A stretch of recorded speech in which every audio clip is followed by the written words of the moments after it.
Yeah, DB. Oh, just cleaning out the deadwood. Okay. Look, Mr. Cannell, I just can't afford to be without work right now, not even for a day. I've got a mother and 2 kid sisters. More good luck telegrams. Well, you know how it is. I've just got to keep on working, see? Sorry, sister. I was sent down here to clean house. I told you I can't use your column anymore. It's lavender, no lace. Send those other people in. I'll tell you what I'll do. I get $30 a week. I'll take 25, 20 if necessary. I'll do anything you say. It isn't the money. We're after circulation. What we need is fireworks.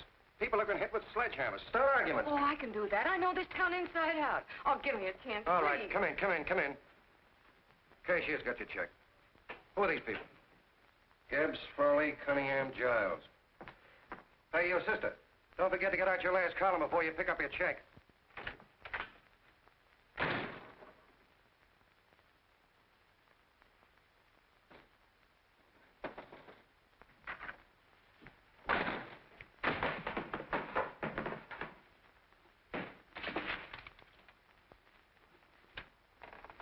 You're a couple of sticks shy in your column, man. Big rich slob like D.B. Norton buys the paper and 40 heads are chopped off.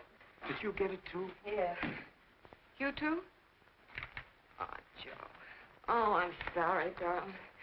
Why don't we tear the building down? Before you do, Ann, perhaps you'd better finish this column. Yeah, lavender and old lace. Wait, Joe. Wait. Wants fireworks, huh? Okay.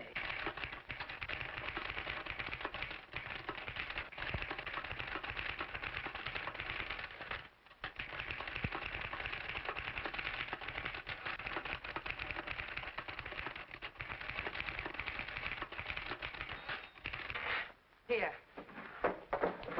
Below is a letter which reached my desk this morning. It's a commentary on what we laughingly call a civilized world.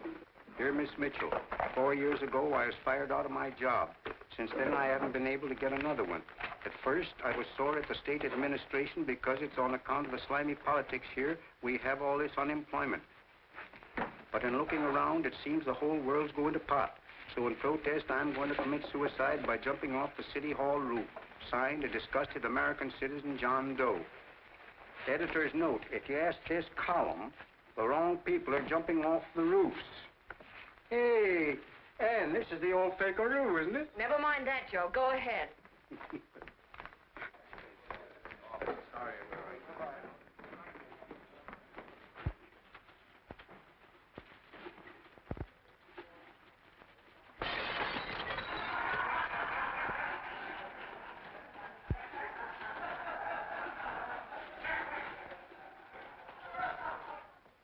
And it's because of the slimy politics that we have all this unemployment here. There it is. That's D.B. Norton's opening attack on the governor. Why, Jim, it's just a letter sent into a column. No, I can smell it. That's Norton. Good morning, gentlemen. Good morning, Governor. Morning, Governor. You're rather early. Governor, did you happen to see this in the new bulletin? Yes.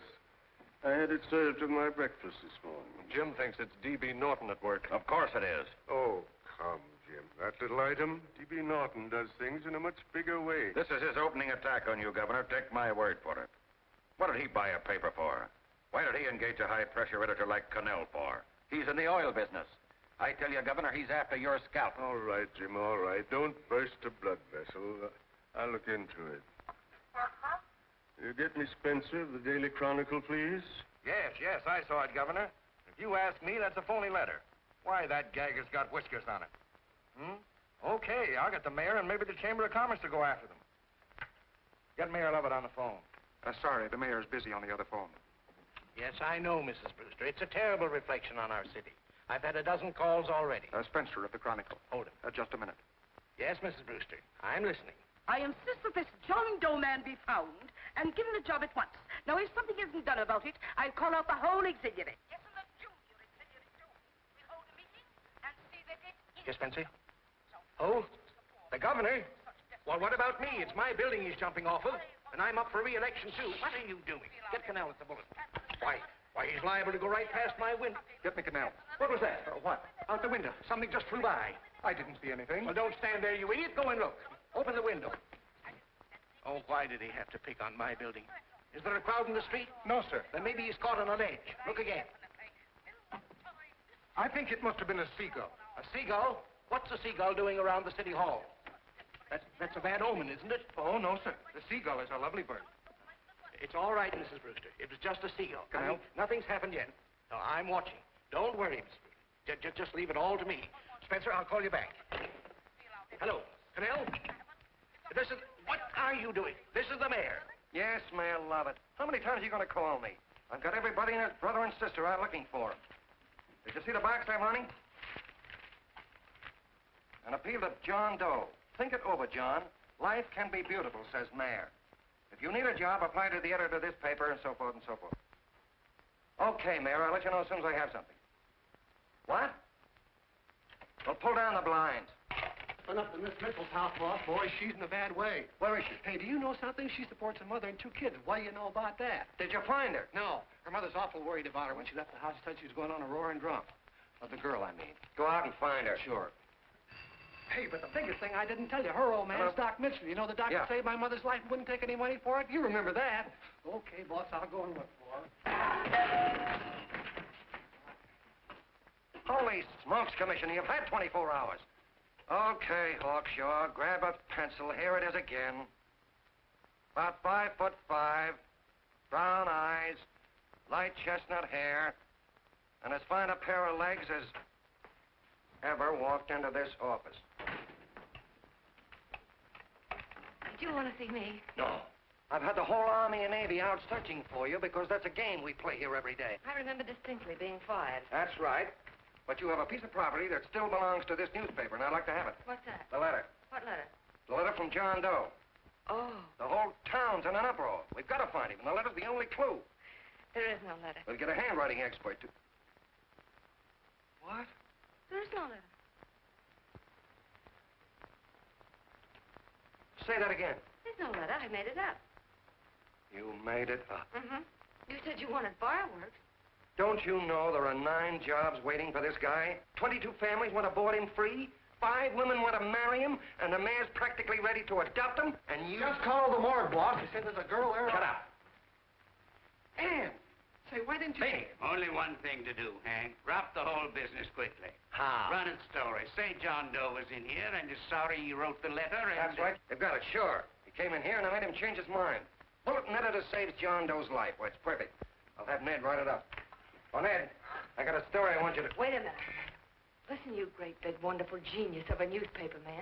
You came down here to shoot some life into this dying paper, didn't you? Well, the whole town's curious about John Doe, and boom, just like that, you're going to bury him. There's enough circulation in that man to start a shortage in the ink market. In what man? John Doe. What John Doe?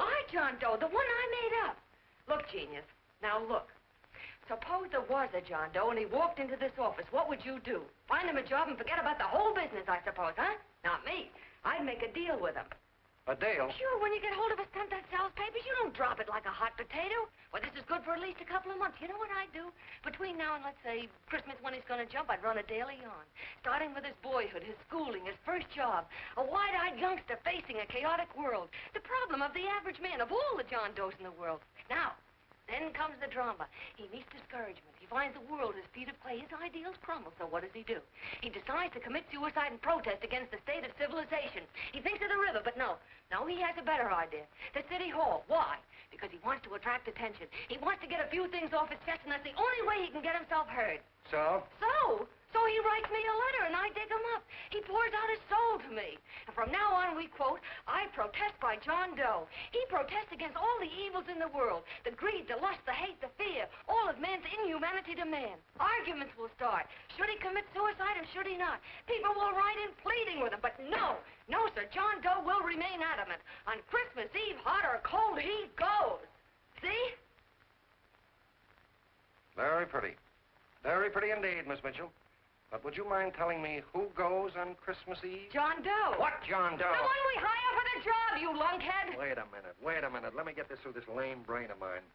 Are you suggesting we go out and hire someone to say he's going to commit suicide on Christmas Eve? Is that it? Well, you're catching on. Who, for instance? Anybody. Beanie'll do. Why, sure. Who, me?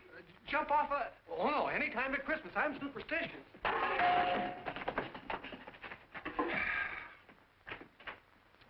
Miss Bishop, do me a favor. Will you go on out and get married and have a lot of babies, but stay out of newspaper business. Better get that story in, Hank. It's getting late. You're supposed to be a smart guy. If it was raining $100 bills, you'd be out looking for a dime you lost someplace. Holy smokes, wasting my time listening to this mad woman. Look, Chief, look at the Chronicle. It's running on John Doe. They say it's a fake. Why, the no good to... John Doe story, amateur journalism. It's palpably phony. It's a wonder anyone is taking it serious. What do you think of those guys? That's fine. That's fine. Now fall right into their laps. Go ahead. Say John Doe walked in and called the whole thing off. You know what that's going to sound like on top of this. That's all, Ned. Thank you. All right. Amateur journalism, huh? Why, that bunch of sophomores, I can teach them more about... Hey, boss, get a load of this. What? Look. What do they want? They all say they wrote the John Doe letter. Yeah, boss. Oh, they all wrote the letter. Tell them all to wait. Look, Mr. Cannell, one of those men is your John Doe. They're desperate and will do anything for a cup of coffee. Pick one out and you can make the Chronicle eat their words. I'm beginning to like this. If you ask me, Hank, you're playing around with dynamite. No. The gal's right. We can't let the Chronicle get the laugh on us. We've got to produce a John Doe now. Amateur journalism, huh? I'll show those guys. Sure, and there's no reason for them to find out the truth either, because naturally I won't say anything. Okay, sister, you get your job back. That's a bonus.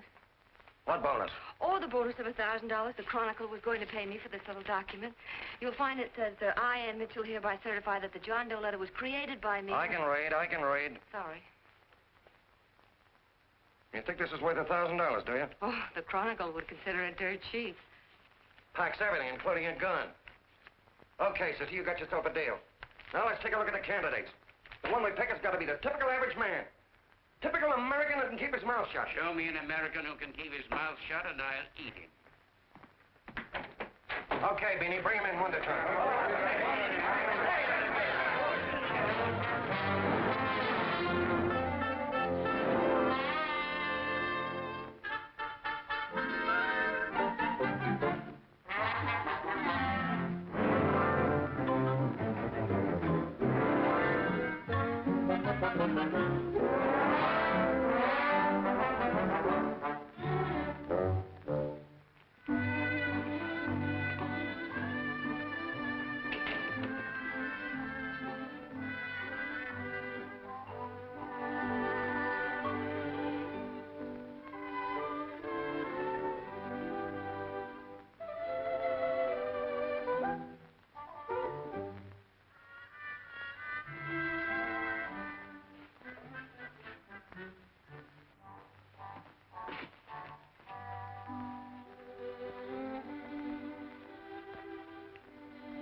Did you write that letter to Miss Mitchell? No, I didn't. What are you doing up here, then? Well, the paper said there were some jobs around loose. Thought there might be one left over. Had any schooling? Yeah, a little. What do you do when you work? I used to pitch. Baseball? Yeah, till the wing went bad. Where'd you play? Bush leagues, mostly. How about family? Got any family? No. Oh, just traveling through, huh? Yeah. Me and a friend of mine. He's outside. Looks all right. Be perfect, a baseball player. What could be more American? Wish he had a family, though. Be less complicated without a family. Look at that face. It's wonderful. They'll believe him. Come on. What's your name? Willoughby. John Willoughby. Long John Willoughby, they called me in baseball. Would you like to make some money? Yeah. Maybe. Would you be willing to say you wrote that letter and stick by it?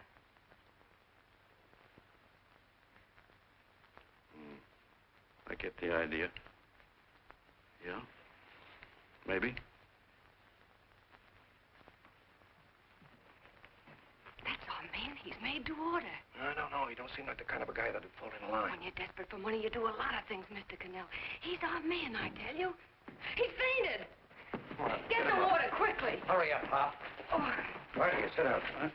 You all right? Yeah, I'm all right. How many is that, 6?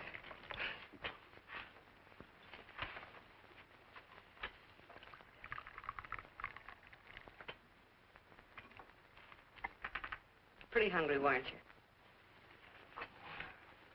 this John Doe business is batty, if you ask me. Well, nobody asked you. Trying to improve the world by jumping off buildings. You couldn't improve the world if the buildings jumped on you. Don't mind the colonel. He hates people. He liked you well enough to stick around. Well, that's because we both play doohickeys. I met him in a boxcar a couple of years ago. I was fooling around with my harmonica, and he comes over and joins in. I haven't been able to shake him since.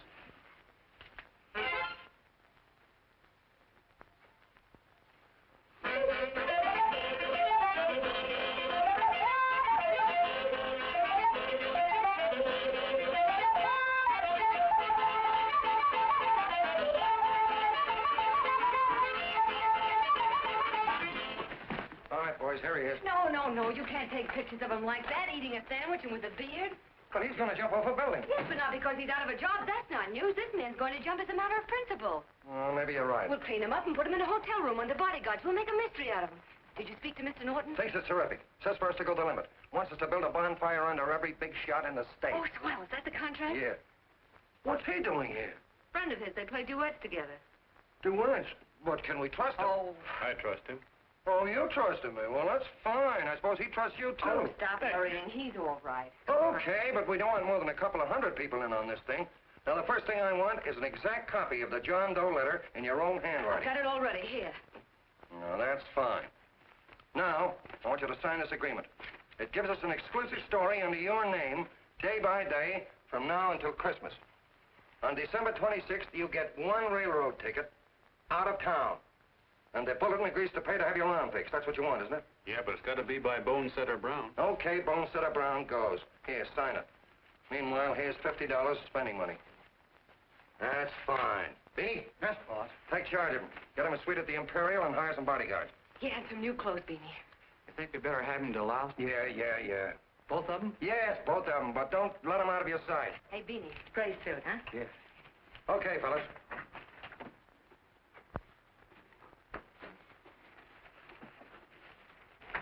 Take it easy, John Doe. And you start pounding that typewriter. Oh, boy, this is terrific. No responsibilities on our part, just statements from John Doe, and we can blast our heads off. Before you pop too many buttons, don't forget to make out that check for $1,000. Okay, fellas, now, let me see. You sit outside the door. Nobody comes in, see? You two fellas sit in here. Hey, pretty nifty, huh? You ain't gonna get me to stay here. Sure you are. No, sir. That spot under the bridge where we slept last night's good enough for me. Say, what'll I do with this baggage? Let's stick him in the bedroom. Give me mine. I ain't staying. You know, we were headed for the Columbia River country before all this John Doe business came up. You remember that, don't you? Sure, I remember. Say, your ears popped coming up in the elevator. Mine did. All along, John. I tell you, it's no good. You're gonna get used to a lot of stuff that's gonna wreck you. Why, that $50 in your pocket's beginning to show up on you already. And don't pull that on me, neither. Stop worrying, Colonel. I'm going to get my arm fixed out of this. Hey, here's some cigars the boss sent us. Have one. Hey, Help cigars. yourself. No.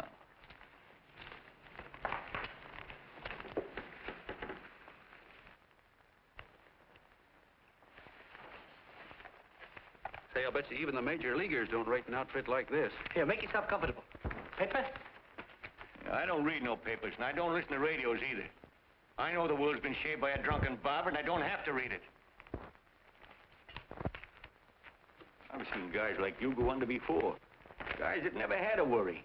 Then they got a hold of some dough and went goofy. The first thing that happens to a guy... Get a load of the bedroom. No. The first thing that happens to a guy like that, he starts wanting to go into restaurants and sit down at a table and eat salads and cupcakes and tea. Boy, what that kind of food does to your system.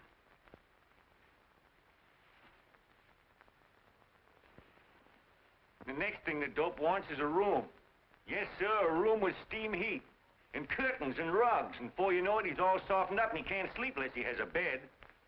Hey, stop worrying, Colonel. $50 ain't gonna ruin me. I've seen plenty of fellas start out with $50 and wind up with a bank account. Hey, what's the matter with the bank account, anyway? And let me tell you, Long John, when you become a guy with a bank account, they got you. Yes, sir, they got you. Who's got him? The helots. Who? Hey, there's the City Hall tower I was supposed to jump off of. It's even higher than this. Who's got him? The helots. Woo! Hey, wait a minute! You're not supposed to jump on Christmas Eve. Do you want to get me in a jam? If it's going to get you in the jam, we'll do you a favor. I won't jump.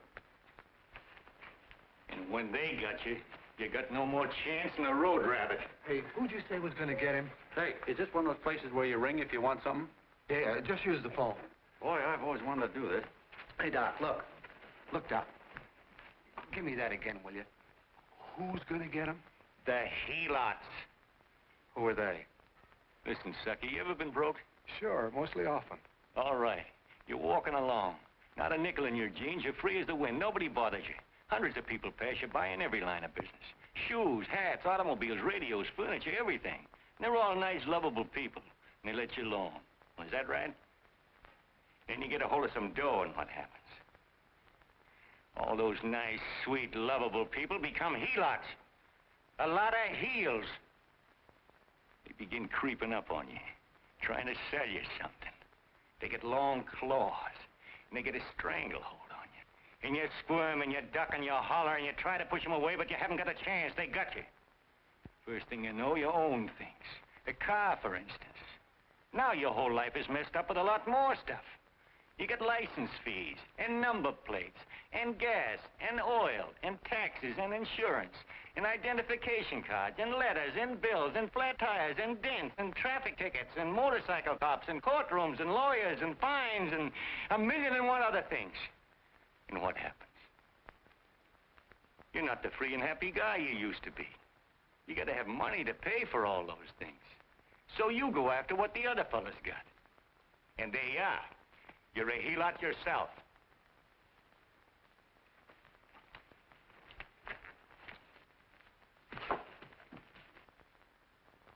You win, Colonel. Here, take the 50.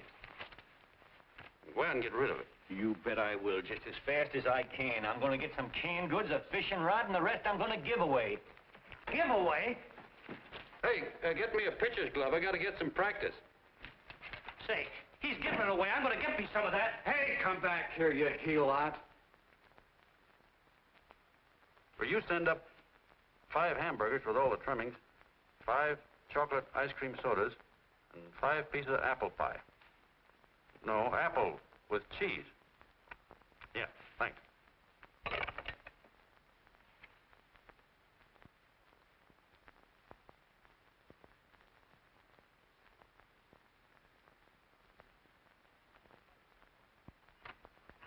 Hello there. Well, well. If it isn't the man about town. All set, Miss Ann. Hmm? Oh, yes. Let's go. Let's see, we want some action in these pictures. Action? Mm-hmm. That's good. No. This man's going to jump off a roof. Oh. Here, wait a minute. Let me comb your hair. Sit down. Yeah, that's better.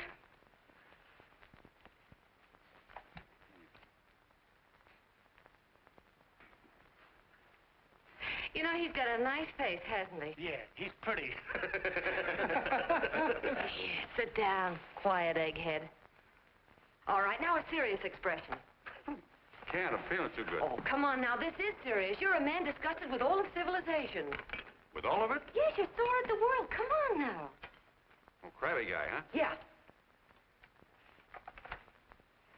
No.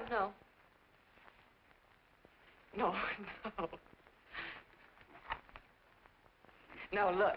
You don't have to smell the world. Well, all those guys in the Never picture mind stand- those guys. All right, stand up. Now, let's see what you look like when you protest. Against what? Against anything, just protest. You got me. Oh, look, I'm the umpire, and you just cut the heart of the plate with your fast one, and I called it a ball. What would you do? Oh, you did, huh? Yeah. Why can't you call it right, you boneheaded... Grab it!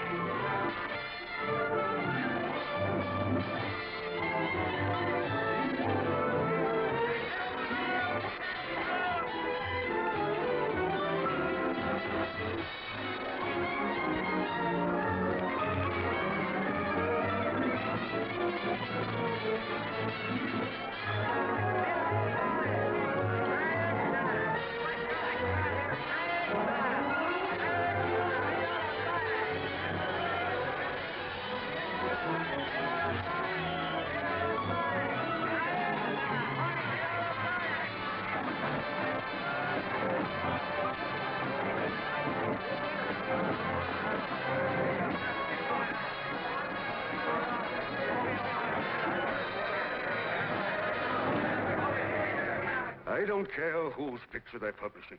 I still say that this John Doe person is a myth, and you can quote me on that.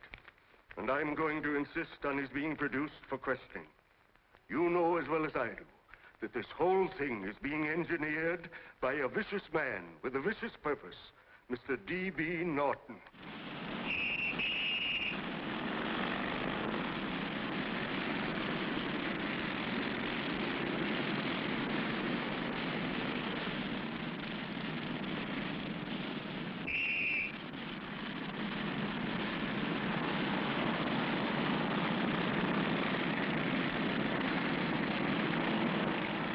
And Miss Mitchell are at the house, sir. Oh, they are?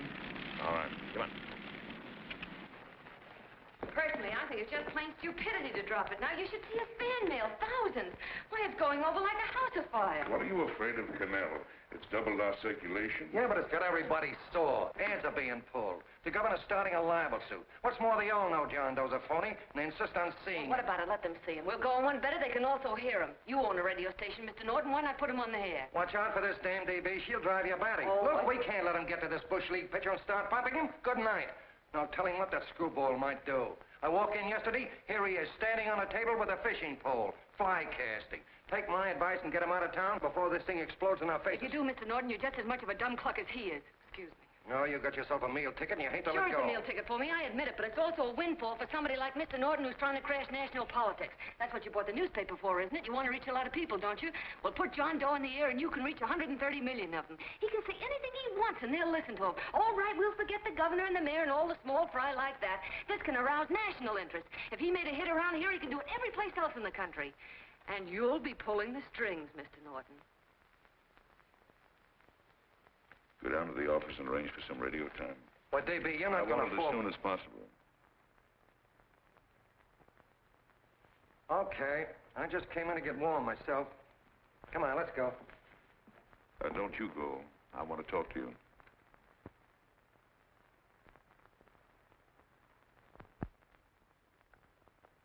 Sit down.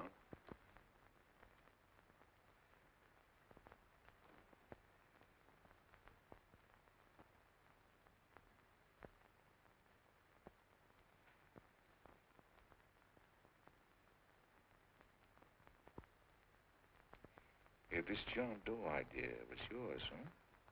Yes, sir.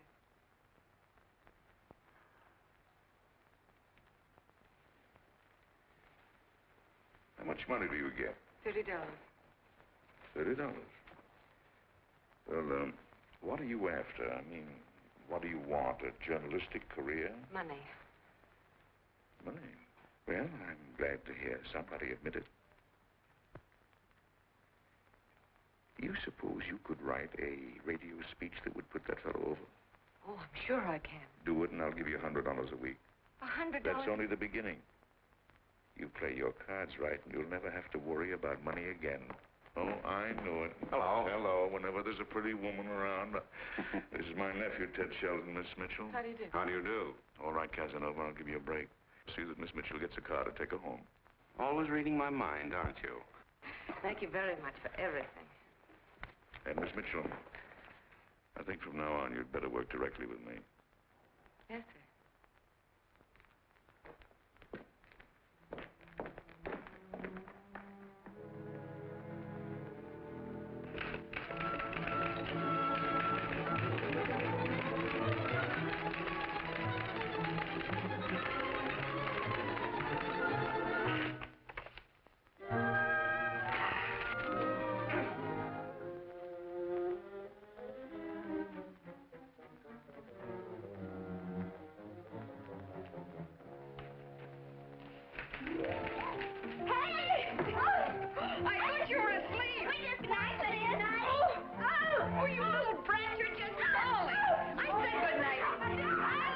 Come, children.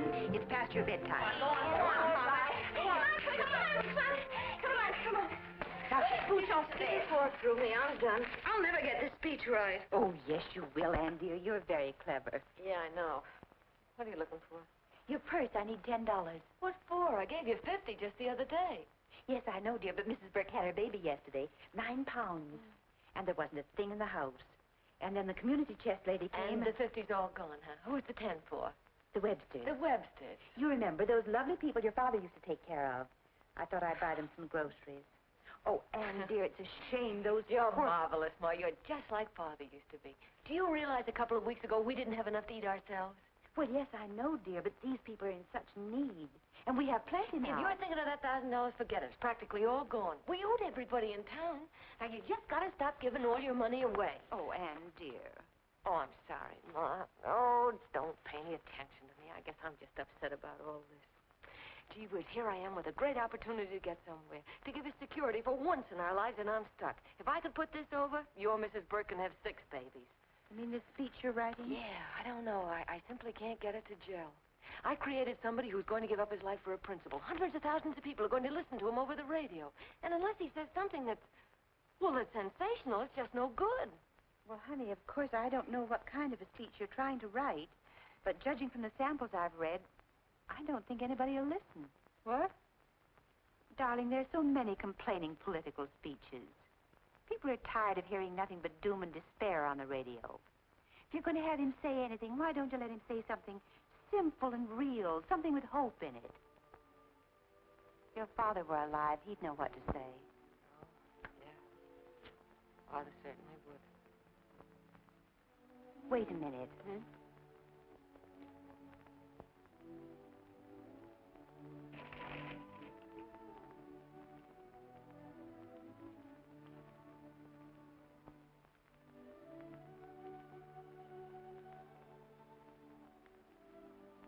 That's your father's diary, Anne. Father's... I never knew he had a diary. There's enough in it for 100 speeches. Things people ought to hear nowadays. You be careful of it, won't you, dear?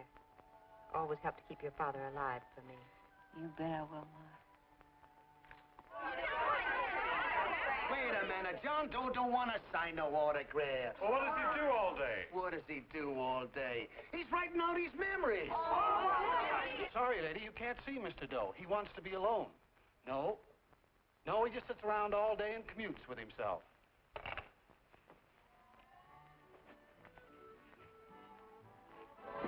Oh!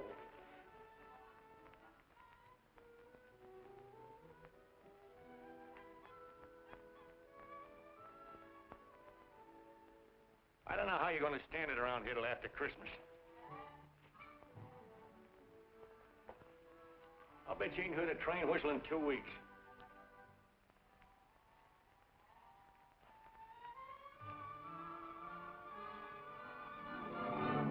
Steve, right!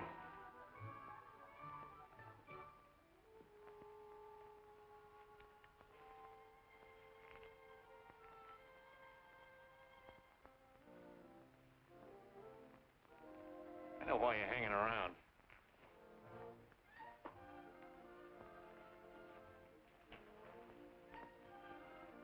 You're stuck on the girl.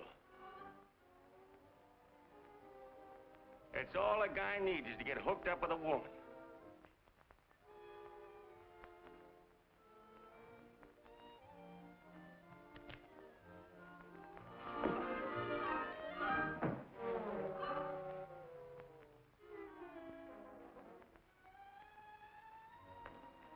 What was that, a single? First baseman dropped the ball. Butterfingers! Tough luck, pal.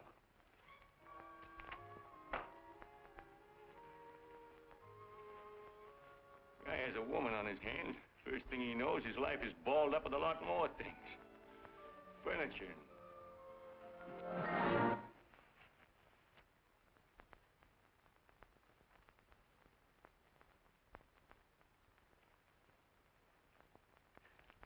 Did you get him? You're out. Swell. What's this, the end of the 8th? 9th.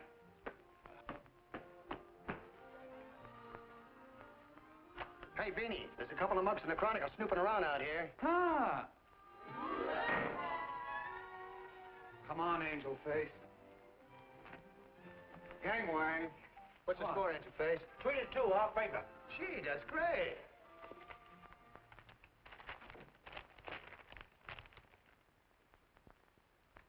Hey, you got swell form there. Must have been a pretty good pitcher. Pretty good. Say, I was just about ready for the major leagues when I chipped a bone in my elbow. I got it pitching a 19-inning game. 19? Yeah. There was a major league scout there watching me, too. And he came down after a game of the contract.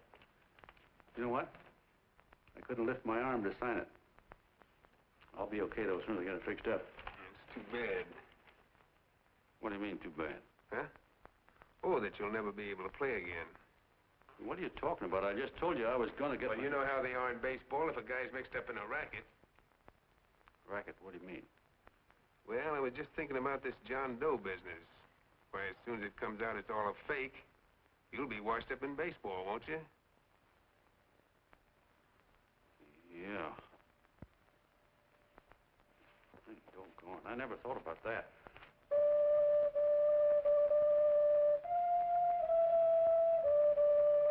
Gosh. And another thing, what about all the kids in the country? The kids that idolize ball players. What are they going to think about you? Yeah. Hey, Colonel. Did you hear that? I gotta figure some way out of this thing. Elevators are still running. I know one way you can do it. How? Well, when you get up there on the radio, all you have to do is to say the whole thing's a frame-up. Make you a hero sure as you're born. Yeah, but how am I going to get my arm fixed? Well, that's a cinch. I know somebody who'll give you $5,000 just to get up on the radio and tell the truth. $5,000? Yeah, $5,000, and he gets it right away. You don't have to wait till Christmas. Look out, Long John. They're closing in on you. Say, who's putting up this dough?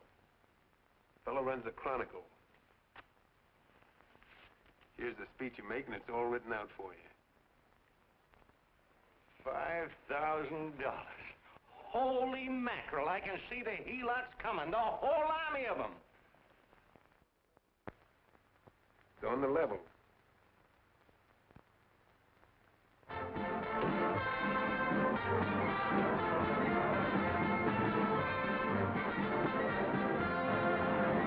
No, I'm sorry. Tickets for the broadcast are all gone. Phone the bulletin.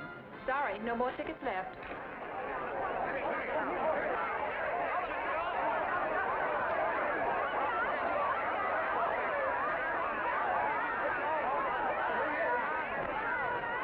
John, all set for the big night? Well. Turn around. One moment. Now stand. Hold it, A big smile, Miss Joe. Okay, Jeannie, that's all. Take him out. Come on. Now, look, John, here's the speech. It's in caps and double spaced. You won't have any trouble reading it. Not nervous, are you? No. Of course not. He wouldn't be. Who? John Doe, the one in there. Hey, don't let your knees rattle. It picks up on the mic. Oh, Jeannie, you needn't be nervous, John. All you have to remember is to be sincere. Pick up that phone, Miss Mitchell. It's for you. Okay. Hello? Yes, Mother. Oh, thank you, darling. Oh, there he is, the poor dear man. Oh, good luck to you, Mr. Doe. We want you to know that we're all for you. The girls all decided that you're not to jump off any roof at all. Oh, we'll stop it. You got the speech I gave you? Yeah. Now, look. I'll give this money to the colonel just as soon as you get started. We'll have a car waiting at the side entrance for you. Okay. How'd you get in here? Huh? Oh, I just came in to wish him Come luck. on, out. Mother says good luck, too. John, when you read that speech, please believe every word of it. He turned out to be a wonderful person, John.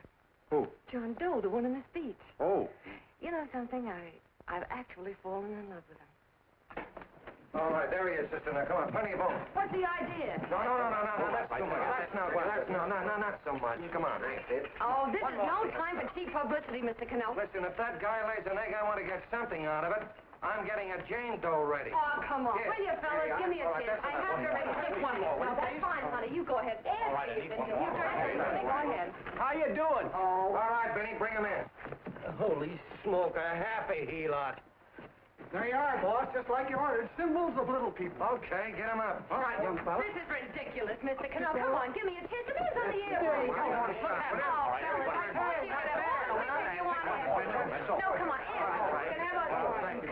Come on, that's right. Do what you can get all the pictures you want. Thank you very much. Come on, will you? That's right. Come on, Snooks, you better bail out. So goodbye, Mr. Doe. Beanie. All right. Better get ready. 1 minute to go. Wow, Hey, 1 minute to go. The score is nothing to nothing. Now, please, John, You won't let me down, will you? Will you? Of course you won't. If you'll just think of yourself as the real John Doe. Listen, everything in that speech are things a certain man believed in. He was my father, John. When he talked, people listened. And they listened to you, too. Funny. You know what my mother said the other night? She said to look into your eyes, that I'd see Father there. Hey, what do you say? Okay, we're coming. Come on. Now, listen, John, you're a pitcher. Now get in there and pitch. Good luck. Give him room, let him through. Come on.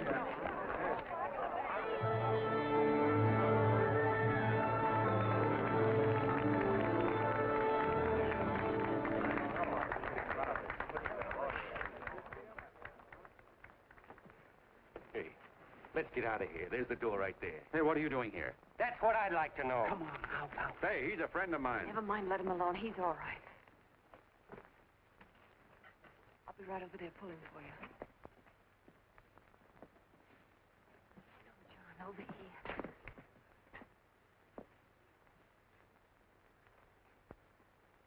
Stand by.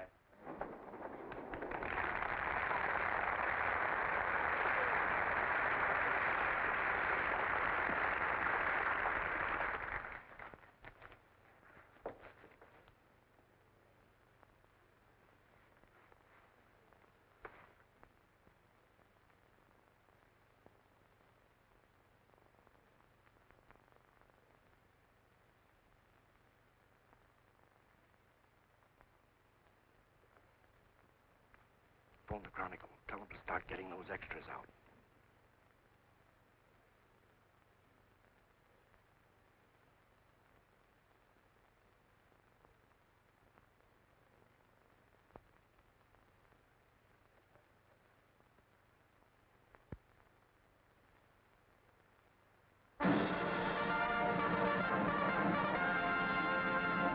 And good evening, ladies and gentlemen. This is Kenneth Fry speaking for the New Bulletin. Tonight we give you something entirely new and different. Standing beside me is the young man who has declared publicly that on Christmas Eve he intends to commit suicide, giving as his reason, quote, "I protest against the state of civilization," end quote. Ladies and gentlemen, the New Bulletin takes pleasure in presenting the man who is fast becoming the most talked-of person in the whole country, John Doe.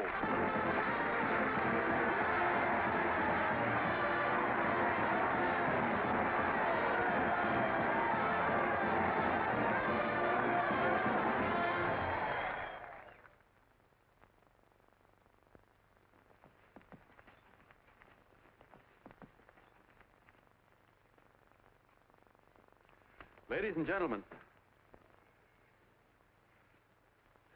I am the man you all know as John Doe. I took that name because it seems to describe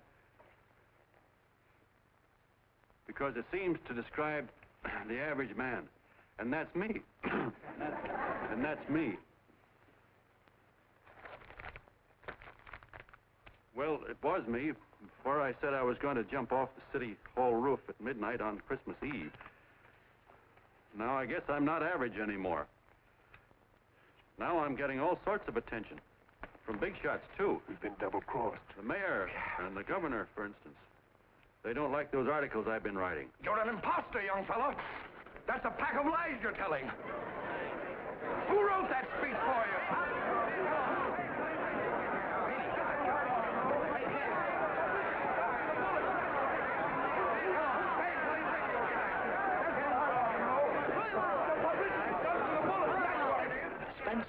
Ladies and gentlemen, the disturbance you just heard was caused by someone in the audience who tried to heckle Mr. Doe.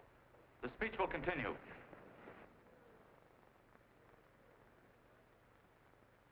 Well, people like the governor and that fellow there can stop worrying. I'm not going to talk about them. I'm going to talk about us. The average guys, the John Does. If anybody should ask you what the average John Doe is like, you couldn't tell him because he's 1,000,001 things. He's Mr. Big and Mr. Small. He's simple and he's wise. He's inherently honest, but he's got a streak of larceny in his heart. He seldom walks up to a public telephone without shoving his finger into the slot to see if somebody left a nickel there.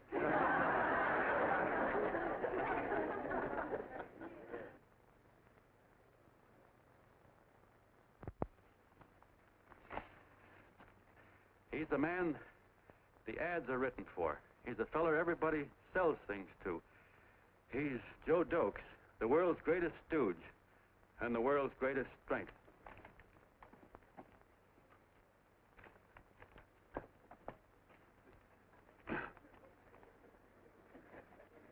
Yes, sir. Yes, sir, we're a great family, the John Does. We are the meek who are supposed to inherit the earth. You'll find us everywhere. We raise the crops, we dig the mines, work the factories, keep the books, fly the planes, and drive the buses. And when a cop yells, "Stand back there, you," he means us, the John Does. Well, what kind of a speech is that? Didn't you read it? We've existed since time began. We built the pyramids. We saw Christ crucified, pulled the oars for Roman emperors, sailed the boats for Columbus, retreated from Moscow with Napoleon, and froze with Washington at Valley Forge. Yes, sir. We've been in there dodging left hooks since before history began to walk. In our struggle for freedom, the canvas many a time, but we always bounce back because we're the people, and we're tough.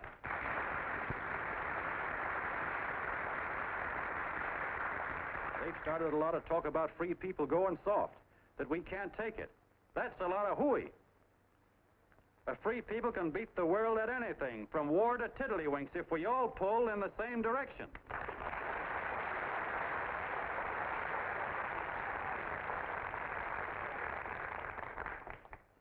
I know a lot of you are saying, "What can I do? I'm just a little punk. I don't count." Well, you're dead wrong. The little punks have always counted, because in the long run, the character of a country is the sum total of the character of its little punks.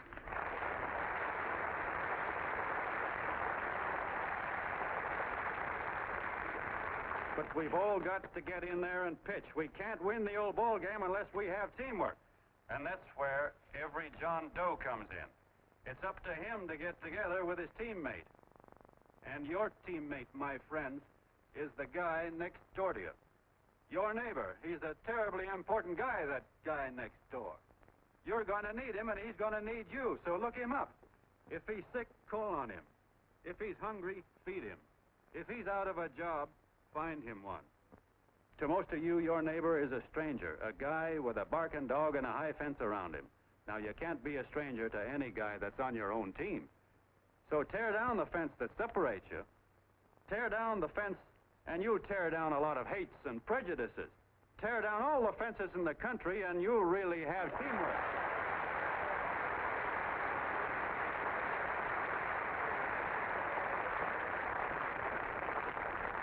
I know a lot of you are saying to yourselves, "He's asking for a miracle to happen. He's expecting people to change all of a sudden." Well, you're wrong. It's no miracle. It's no miracle because I see it happen once every year, and so do you, at Christmas time. There's something swell about the spirit of Christmas, to see what it does to people, all kinds of people. Now, why can't that spirit, that same warm Christmas spirit, last the whole year round?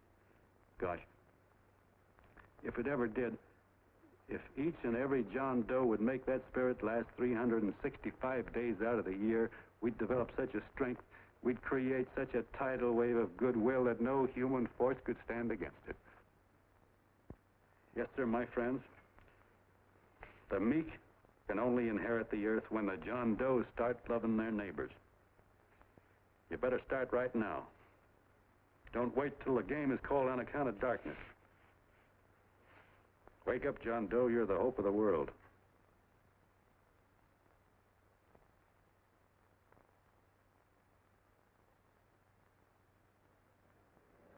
John, you were wonderful.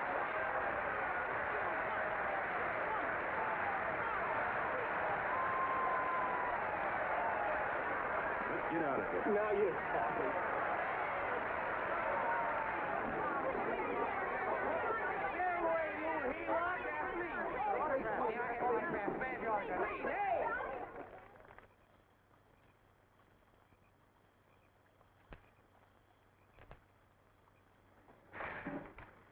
knew you'd wake up sooner or later.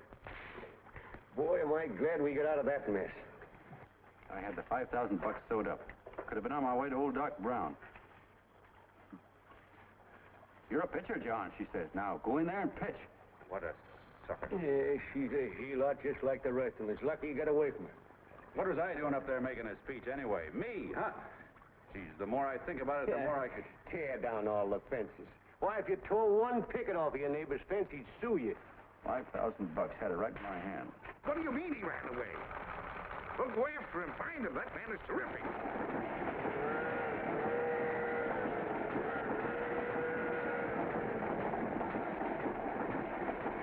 Columbia River, here we come.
About that big and about that thick.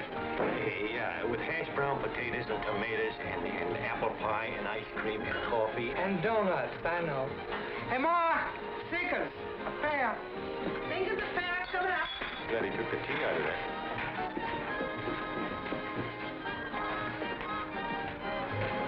Hey, look. Join the John Doe Club. John Doe Club?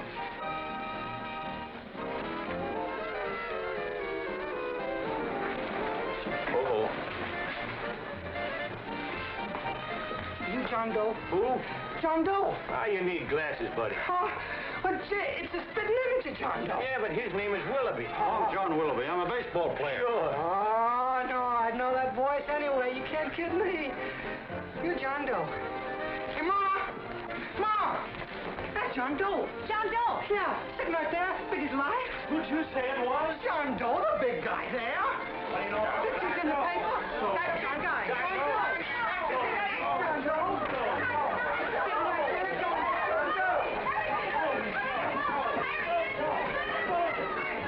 Hey, operator. Dan Beaner. Call everybody in town. John Doe was just in my place. Yeah, he ordered donuts.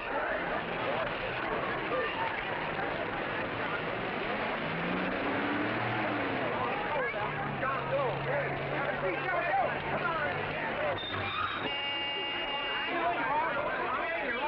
seat, John Doe. Come on. My office is packed like a sardine box. What does John Doe look like, Mr. Mayor? Oh, he's one of those great big outdoor type men. No, you can't see him. You didn't boost me the last time. Shame on you. What are you doing there? Get off my front porch anyhow. Mr. Norton come yet?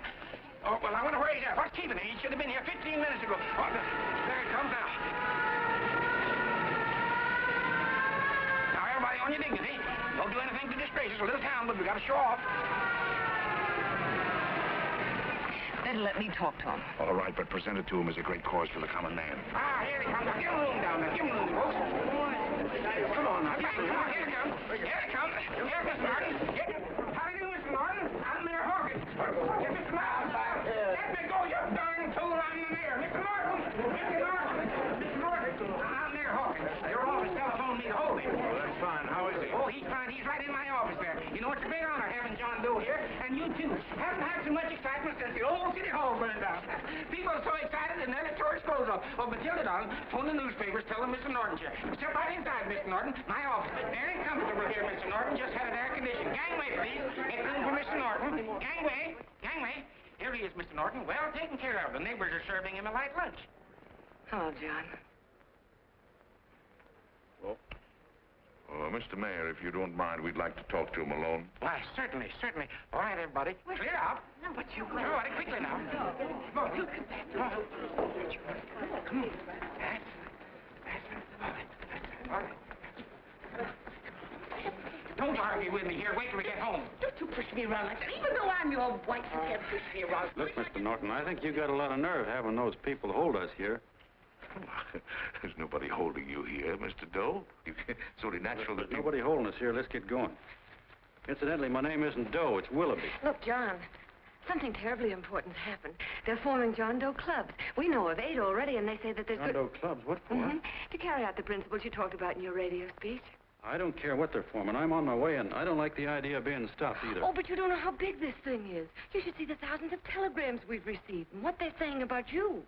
Look, it started as a circulation stunt, didn't it? Well, you got your circulation. Now, why don't you let me alone? Oh, it started as a circulation stunt, but it isn't anymore. Mr. Norton wants to get back of it and sponsor John Doe clubs all over the country. He wants to send you on a lecture tour. Me? Uh-huh. Well, certainly. With your ability to influence people, it might grow into a glorious movement. Say, let's get something straight here. I don't want any part of this thing. If you got an idea I'm going around lecturing the people, why, you're crazy. Baseball's my racket, and I'm sticking to it. Come on, Colonel, let's get out of here. John, please, please. I just got rid of one crowd. But please, Mr. Mayor, tell him the John Doe Club wants to talk to him. Let them in, Mr. Mayor. Let them come in. Okay, folks, but remember your manners. No stampeding. Walk slow, like you do when you come to pay your taxes.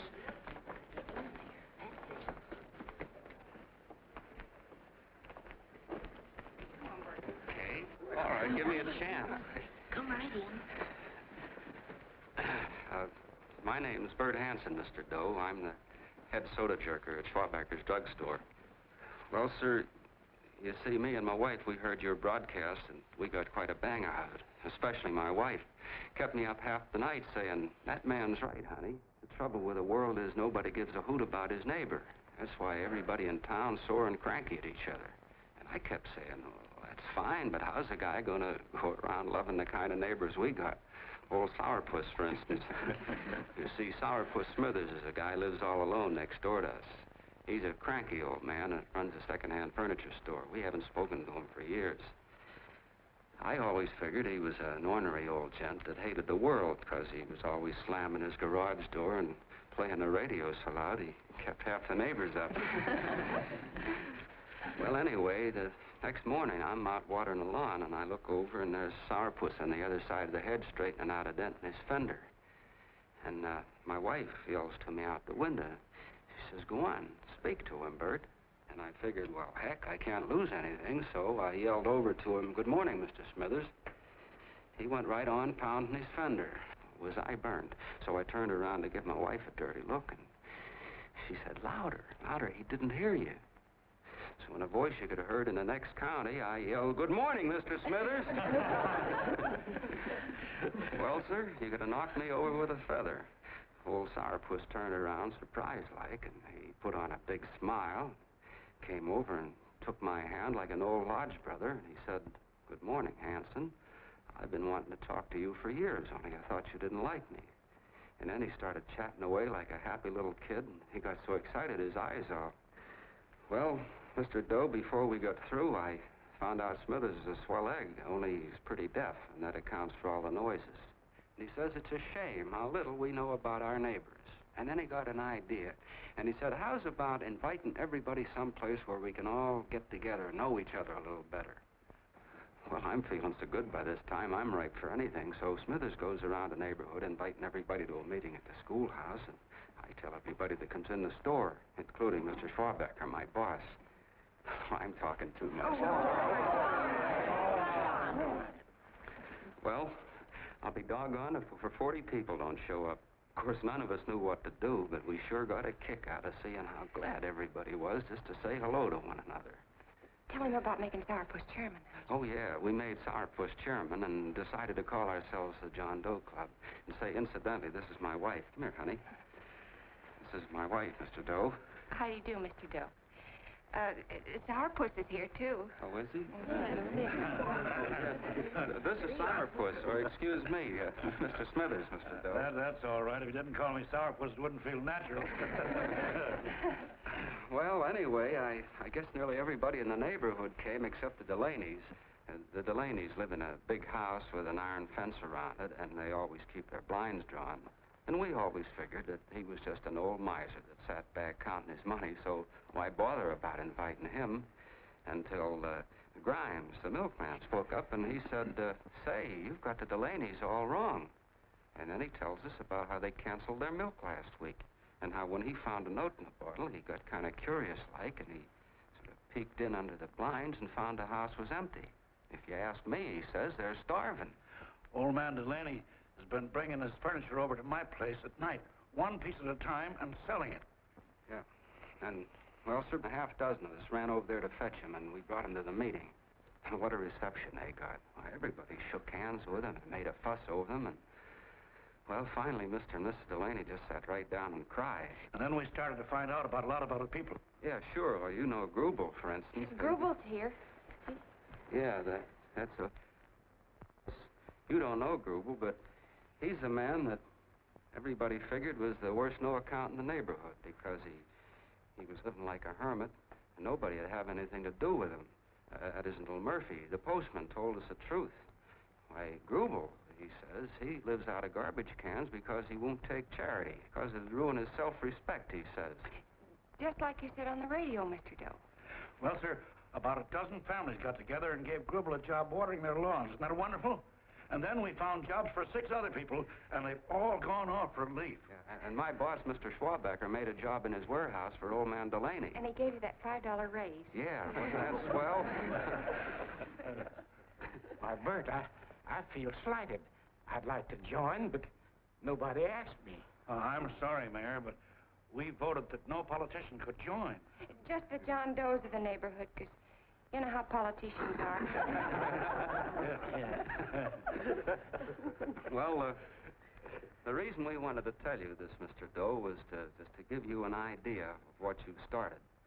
And from where I'm sitting, I don't see any sense in you jumping off any building. No. Well, thank you for listening. Goodbye, Mr. Doe. You're a wonderful man. And it strikes me you can be mighty useful walking around for a while. Say goodbye, Mr. Doe. Goodbye, Mr. Doe.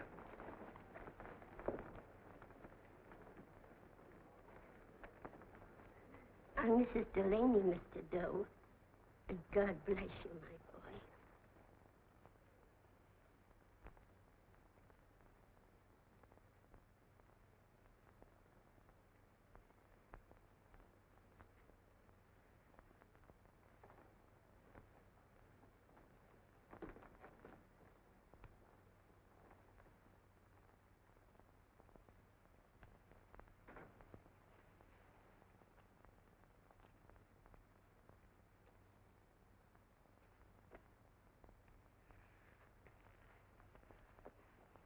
Gee whiz, I'm all mixed up.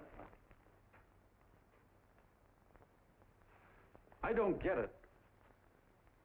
Look, all those swell people think I'm going to jump off a building or something. I never had any such idea. Gosh. The fellow'd have to be a mighty fine example himself to go around telling other people how to... Say, look, what happened the other night was on account of Miss Mitchell here. She wrote the stuff. Don't you see what a wonderful thing this can be? But we need you, John. You're hooked. I can see that right now. They got you. Well, I'm through. For 3 years, I've been trying to get you up to the Columbia River country. First it was your glass arm, then it was the radio, and now it's the John Doe clubs. Well, I ain't waiting another minute. Gangway, you helots! Hey, Colonel, wait a minute. I want you personally to go along with John Doe and Miss Mitchell and handle the press and the radio. Me? Yes, I don't want to take any chances. And Johnson? Yes, Stevie? Your crew will do the mop-up job. They'll follow John Doe into every town, see that the clubs are properly organized and the charters issued. Right. There are only 8 flags up there now. I want to see that map covered before we get through.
fair. If they made demands, I'd understand it. But the John Does ask for nothing.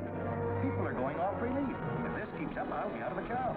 As soon as it gets strong enough, we'll find out what John Doe wants. 30 every Thursday. 60 at 60.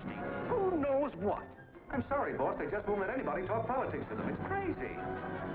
We've got to get to them. They represent millions of voters.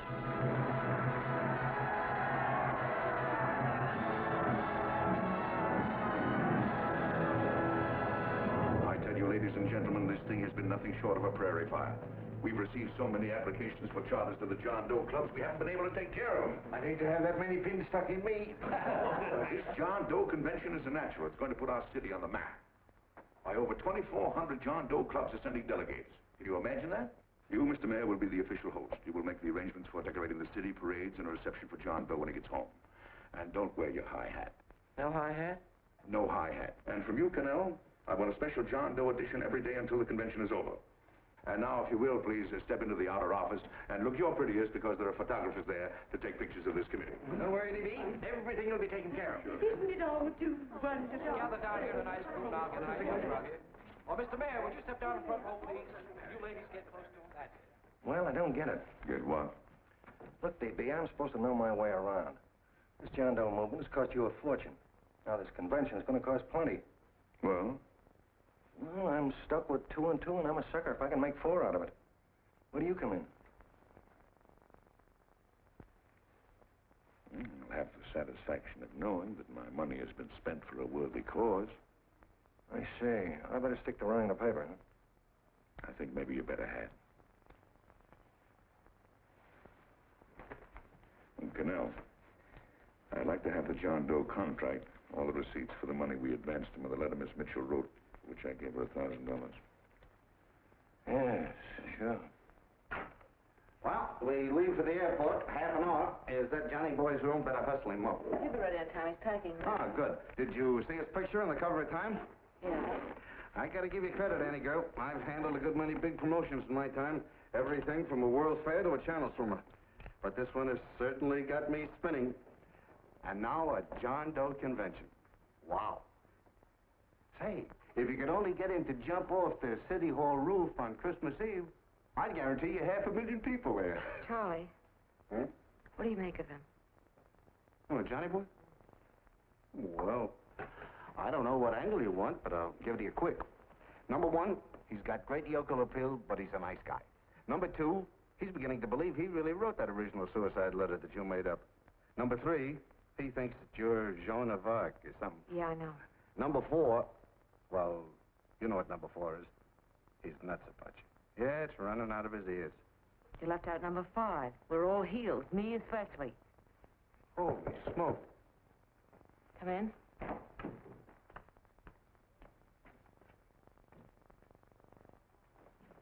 More pack. Good. I'll go and get Beanie Boy. Okay, Charlie boy.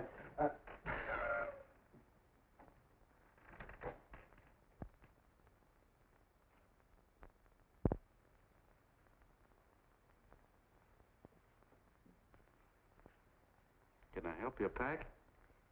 No, thank you.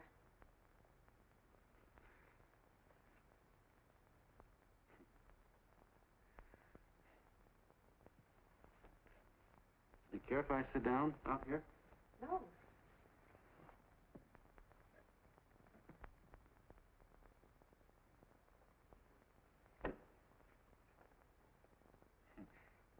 You know, I had a crazy dream last night.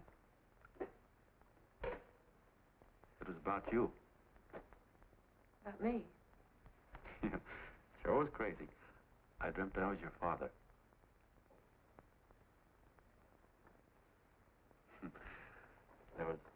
There was something I was trying to stop you from doing. So I got up out of bed, and I walked right through the wall here, right straight into your room. You know how dreams are. And there you were in bed. But you're a little girl, you know, about 10. And very pretty, too. So I shook you, and the moment you opened your eyes, you hopped out of bed and started running like the devil in your nightgown. You ran right out the window there, and you ran out over the tops of buildings and roofs and everything for miles. And I was chasing you. And all the time you were running, you kept growing bigger and bigger and bigger, and pretty soon you were as big as you are now, you know, grown up. And all the time I kept asking myself, what am I chasing her for? And I didn't know. Isn't that a hot one? Well, anyway, you ran into some place, and then I ran in after you, and when I got there you were getting married. And the nightgown had changed into a beautiful wedding gown. You sure look pretty, too. And then I knew what it was I was trying to stop you from doing. Dreams are sure crazy, aren't they? Well, would you like to know who it was you were marrying? Oh, a tall, handsome Eubangi, I suppose. No, not that bad. It was that fellow that sends you flowers every day. Yeah, what's his name? Mr. Norton's nephew? At Sheldon. Yeah, that's the one. But here's the funniest part of it all. I was the fellow up there doing the marrying, you know, the justice of peace or something. You were? I thought you were chasing me. Well, yes, I was, but I was your father then, see? But the real me, John Doe, or that is, Long John Willoughby, I was the fellow up there with the book. You know what I mean? I guess so. Then what happened? Well, I took you across my knee and I started spanking you. That is, I didn't do it. I mean, I did do it, but it wasn't me, you see. I was your father then. Well, I held you across my knee and I said, Annie, I won't allow you to marry a man that's just rich or that has his secretary send you flowers. The man you marry has got to swim rivers for you. He's got to climb high mountains for you. He's got to slay dragons for you. He's got to perform wonderful deeds for you. Yes, sir. And all the time, the guy up there, you know, with the book, me, just stood there nodding his head. He said, go to it, Pop. Whack her one from me, because that's just the way I feel about it, too. So he said, come on down here and whack her yourself. So I came down, and I whacked you a good one, see? And he whacked you. And I whacked you another one, and we both started whacking you like...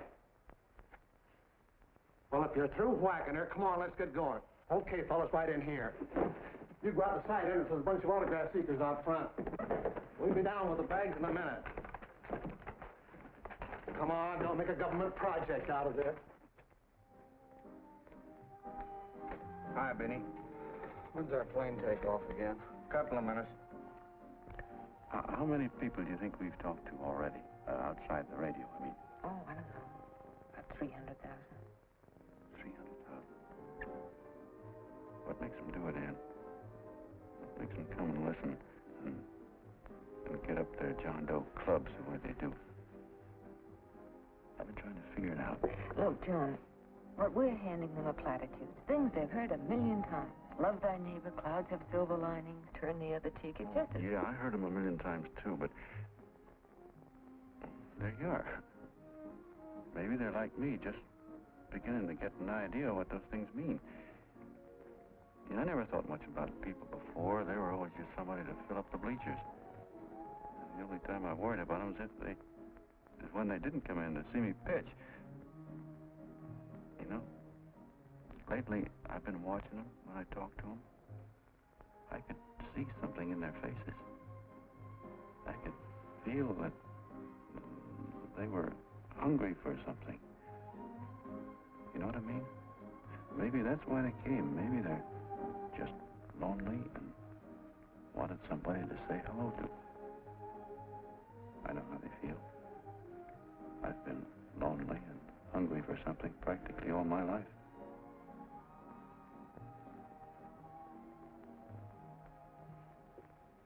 All aboard, folks. Yeah, that's true. Oh, somebody else sitting here? No, that's your seat. And this is your coat. Mine? A little token of appreciation. Oh, it's beautiful, D.B. Well, I don't quite know what to say. Well, don't say anything at all. Just sit down. Oh. Go ahead, open it. Oh.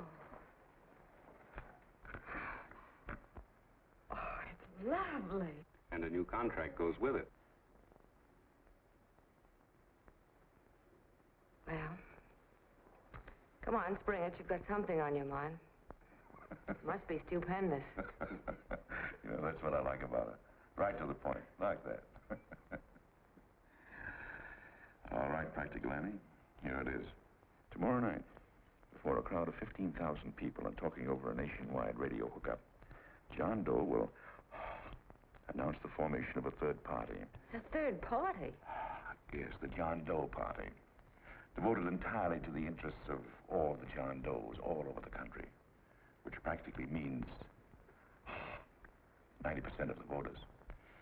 He will also announce the third party's candidate for the presidency. A man whom he personally recommends, a great humanitarian, the best friend the John Does have. Mr. D.B. Norton. Yes.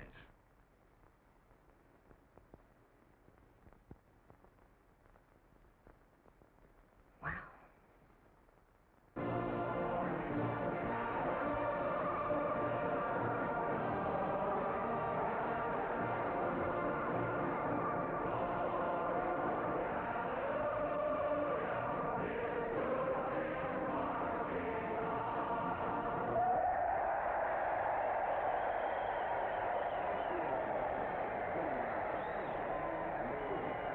The opening of the convention is hours off. The delegates are already pouring into the ballpark by the droves, with lunch baskets, banners, and petitions asking John Doe not to jump off any roof. But no matter how you look at it, it's still a phenomenal movement. These John Does, or the hoi polloi, as you've heard people call them, have been laughed at and ridiculed, but here they are, gay and happy, having traveled thousands of miles, their expenses paid by their neighbors, to come here to pay homage to their hero, John Doe. And in these days of wars and bombings, it's a hopeful sign that a simple idea like this can sweep the country. An idea based on friendliness, on giving and not taking, on helping your neighbor and asking nothing in return. And if a thing like this can happen, don't let any of your grumbling friends tell you that humanity is falling apart. This is John B. Hughes, signing off now and returning you to our main studio until 9 o'clock, when the convention will officially open. Oh, John, come in. Say, I'm kind of... It's raining out a little. That's all right. It's good to see you. Sit down. Thanks.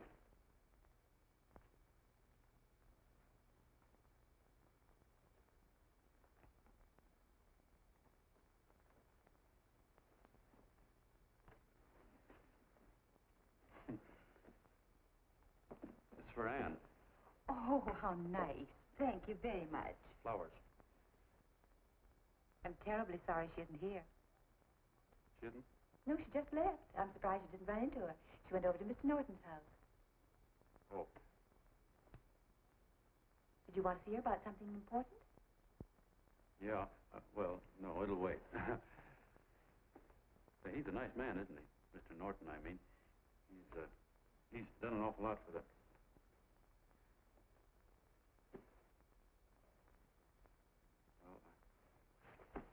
Say, my coat's pretty wet. I'm afraid I might have wet the couch a little.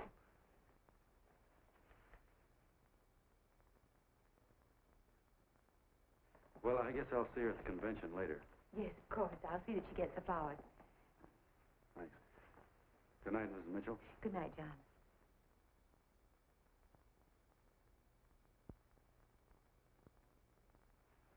Say, Miss Mitchell,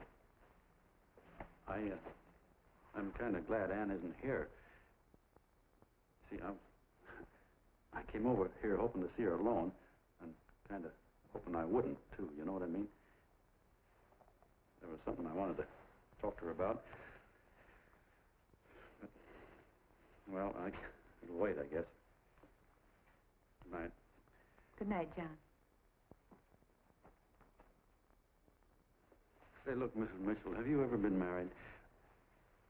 I'm sure you have. Gosh, that's pretty silly. I guess you must think I'm kind of batty. Well, I guess I'd better be going at that. John,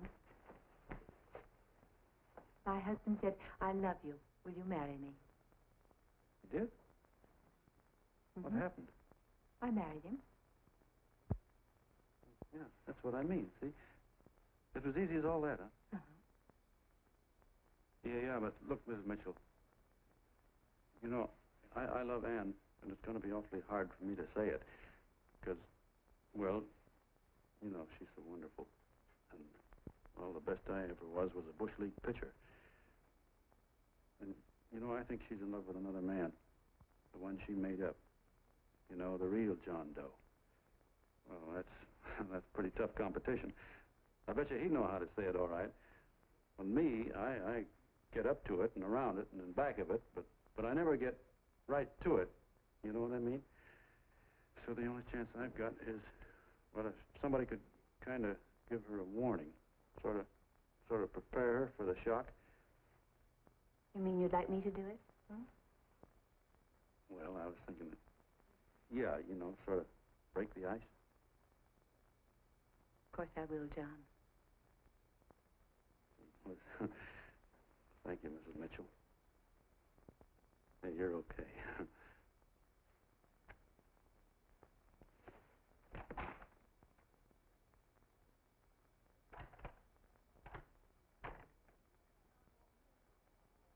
This John Doe meeting is going to be one of the biggest things that ever happened. Why, they're coming from all over. Trains, boxcars, wagons. Look out! Hello, bodyguard. Hey, had your dinner yet? No, Chef? Oh, that's all right. Look, no, go ahead and have your dinner. Wait a minute, John.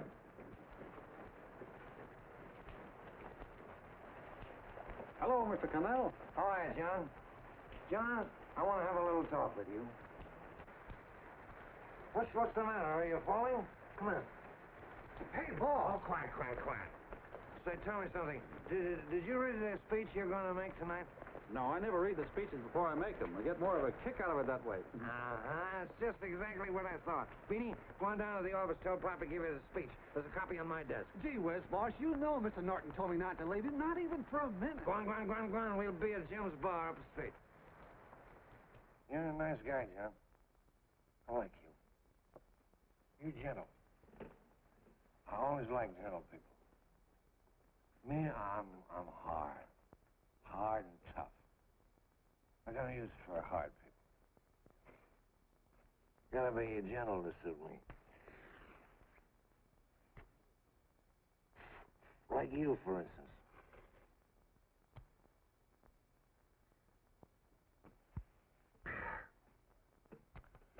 Yep, I'm hard.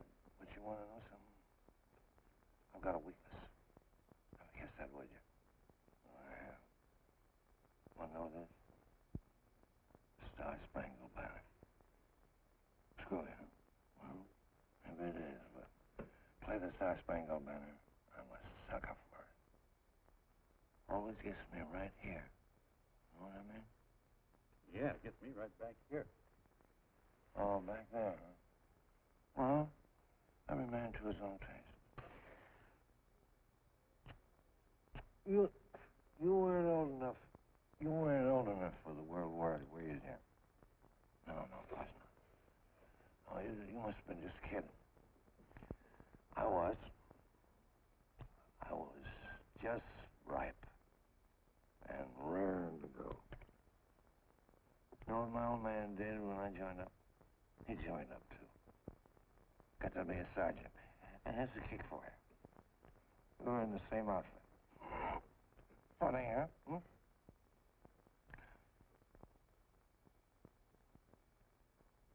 He was killed, John. I saw him get it. I was right there, and I saw it with my own eyes.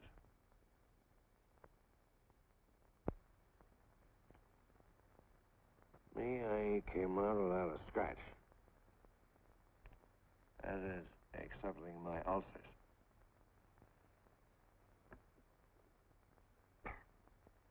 We should be drinking milk, you know. This stuff is poison. Hey, Tubby. Yes, Mr. Connell? What do you say, huh? All right. Yep, I'm a sucker for this country. I'm a sucker for the Star-Spangled Banner, and I'm a sucker for this country. I like what we got here. I like it. A guy can say what he wants and do what he wants without having a bayonet shoved through his belly. And that's all right. You betcha. Man, we don't want anybody coming around changing it, do we? No, sir. When they do, I get mad. I get boiling mad. Right now, John, I'm sizzling. I get mad for a lot of other guys besides myself. I get mad for a guy named Washington, and a guy named Jefferson, and Lincoln. Lighthouses, John. Lighthouses in a foggy world. You know what I mean? Yeah, you bet. Listen, pal. This fifth column stuff is pretty rotten, isn't it? Yeah, it certainly is. And you'd feel like an awful sucker if you found yourself marching right in the middle of it, wouldn't you? You. Of course, you wouldn't know it because you're gentle. But that's what you're doing. You're mixed up with a skunk, my boy. A no-good, dangerous skunk. So you're not talking about Mr. Norton, are you? I'm not talking about his grandfather's pet poodle. You must be wrong, Mr. Cannell. 'Cause he's been marvelous about the John Doe clubs. Yeah? Say, you're as sold on this John Doe ad, aren't you? Sure. Sure. I don't blame you. So am I. It's a beautiful miracle. A miracle that can only happen right here in the good old USA. And I think it's terrific. What do you think of that? Me, hard-boiled Cannell, and I think it's plenty terrific. All right. Now, supposing a certain unmentionable worm whose initials are DB was trying to use that to shove his way into the White House so he could put the screws on, so he could turn out the lights in those lighthouses. What would you say about that, huh? Nobody's going to do that, Mr. Cannell. They can't use the John Doe clubs for politics. That's the main idea. Is that so? Then what's a big political boss like Hammett doing in town? And a labor leader like Bennett? And a lot of other big shots are up at DB's house right now. Wolves, John. Wolves. Waiting to cut up the John Does. Wait till you get a gander at the speech you're going to make tonight. You're all wet. Miss Mitchell writes those speeches. Nobody can make her write that kind of stuff. They can, huh? Who do you think writes them? My Aunt Emma? I know she writes them. And gets a big bonus for doing them, too. A mink coat and a diamond bracelet. Don't write them. Why, that gold-grabbing dame would double-cross her own mother for a handful of Chinese yen. Shut up. If you weren't drunk, I'd... Hey, boss. Here's the speech, boss. Hey. Go on and read it, John, and then start sucking. Hey, wait a minute, Mr. Doe. Tubby? Yes, sir. Better bring me a glass of milk. I'm smoking too much. Yes, Charlie? Got everything all set? Fine. John Doe been taken care of? Good. How many people do you think will be there? 15,000? Oh, my, that's fine. Now, listen, Charlie. As soon as John Doe stops talking about me, I want you to start that demonstration. And make it a big one, you understand? Don't worry about that, DB. My boys are there. They'll take care of it. What? Yes, I'll be there 15 minutes after I get your call. Why, Mr. Doe. Where are they? In the dining room, sir.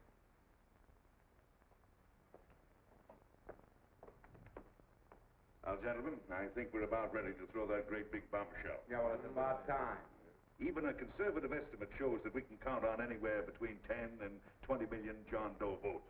Now, add to that the labor vote that Mr. Bennett will throw in, the votes controlled by Mr. Hammett and the rest of you gentlemen in your own territories, and nothing can stop us. As I said before, I'm with you, providing you can guarantee the John Doe vote.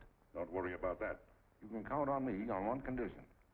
Little Bennett's got to be taken care of. Didn't I tell you that everybody in this room would be taken care of? My agreement with you gentlemen stands.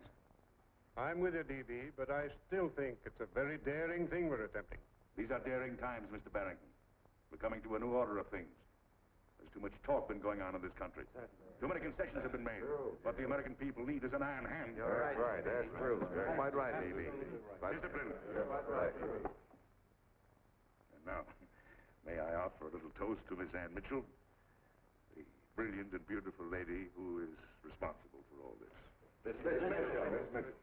Mr. Norton, I'd like to talk to you alone for a minute. Oh, Miss Mitchell has something to say to us.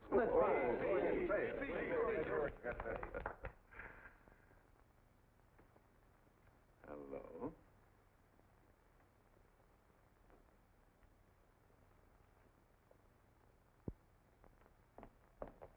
John, I'm so glad to see you.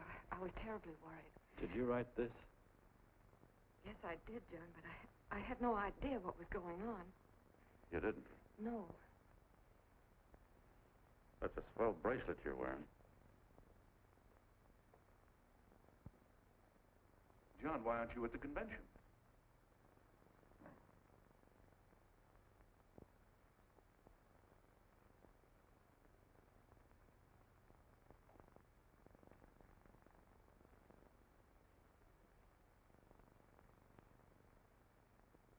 Is there anything wrong? No, nothing's wrong. Everything's fine. So there's going to be a new order of things, huh? Everybody's going to cut himself a nice fat slice of the John Does, eh? You forgot one detail, Mr. Big Shot. You forgot me, the prize stooge of the world. Why, if you or anybody else thinks he's going to use the John Doe clubs for his own rotten purpose, he's going to have to do it over my dead body. Oh, hold on a minute, young man. Hold on. That's rather big talk. I started the John Doe clubs with my money. And I'll decide whether or not they're being properly used. No, you won't. You're through deciding anything. And what's more, I'm going down to that convention, and I'm going to tell those people exactly what you and all your fine feathered friends here are trying to cook up for them. And I'm going to say it in my own words this time. Stop it, baby. You ruined us, Stevie. Wait a minute, fella. My uncle wants to talk to you. Listen to me, my son.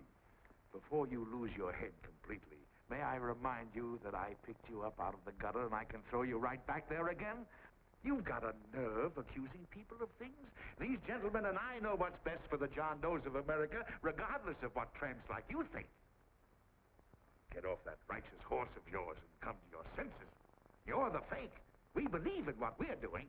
You're the one that was paid the 30 pieces of silver. Have you forgotten that? Well, I haven't. You're a fake John Doe, and I can prove it. You're the big hero that's supposed to jump off tall buildings and things. Do you remember? What do you suppose your precious John Does will say when they find out that you never had any intention of doing it, that you were being paid to say so? You're lucky they didn't run you out of the country. With the newspapers and the radio stations that these gentlemen control, we can kill the John Doe movement deader than a doornail. We'll do it, too, the moment you step out of line.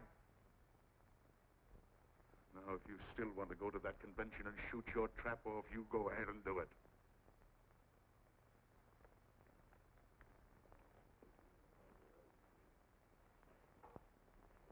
You mean to tell me you try to kill the John Doe movement if you can't use it to get what you want? You bet your bottom dollar we would.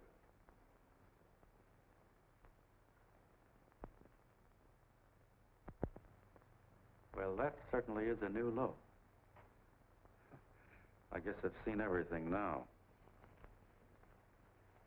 You sit there back of your big cigars and think of deliberately killing an idea that's made millions of people a little bit happier. An idea that's brought thousands of them here from all over the country, by bus and by freight and jalopies and on foot, so they could pass on to each other their own simple little experiences. Why, look, I'm just a mug and I know it, but I'm beginning to understand a lot of things. Why, your type's as old as history. If you can't lay your dirty fingers on a decent idea and twist it and squeeze it and stuff it into your own pocket, you slap it down. Like dogs, if you can't eat something, you bury it. Why, this is the one worthwhile thing that's come along. People are finally finding out that the guy next door isn't a bad egg. That's simple, isn't it? And yet a thing like that's got a chance of spreading till it touches every last doggone human being in the world, and you talk about killing it. Why, when this fire dies down, what's going to be left? More misery, more hunger, and more hate. And what's to prevent that from starting all over again? Nobody knows the answer to that one, and certainly not you with those slimy, polished-up theories you got. The John Doe idea may be the answer, though. It may be the one thing capable of saving this cockeyed world. Yet you sit back there on your fat hulks and tell me you'll kill it if you can't use it. Well, you go ahead and try. You couldn't do it in a million years with all your radio stations and all your power. Because it's bigger than whether I'm a fake. It's bigger than your ambitions, and it's bigger than all the bracelets and fur coats in the world. You bet it is, John. And that's exactly what I'm going down there to tell those people. A minute, you ungrateful rat. My uncle's been too good. Getting away. Give me the bulletin. John! I've always told you, TV, you're playing with dynamite. Wait. All right, now, get away. Before he gets through tonight, he'll rule the door. I'll stop him cold. Don't worry, I've been ready for this. John! Oh, John, please listen to me. Please, I can explain everything, John. I didn't know what they were going to do. Let me go with you, John. John, please. Go ahead, driver. The ballpark. Please let me go with you. Please. John! Mr. Martin wants to see you. Listen to me, my love. You do as I say. I want them both arrested. You tell the police department to pick up Cannell. I've got the girl here. I've got the bullet. I don't care what you charge him with. If you're worried, let him go in the morning, but keep him in jail overnight. Hello, Bulletin. Put wire on.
Ladies and gentlemen, let us have a moment of silent prayer for the John Does all over the world, many of whom are homeless and hungry.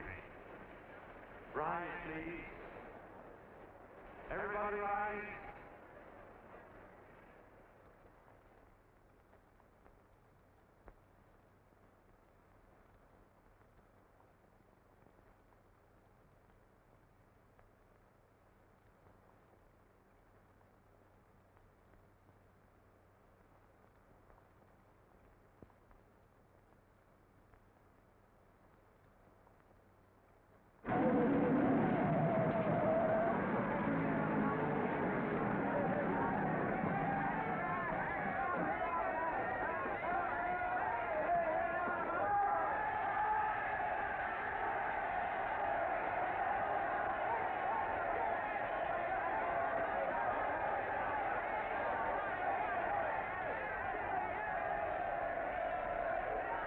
Newsboys.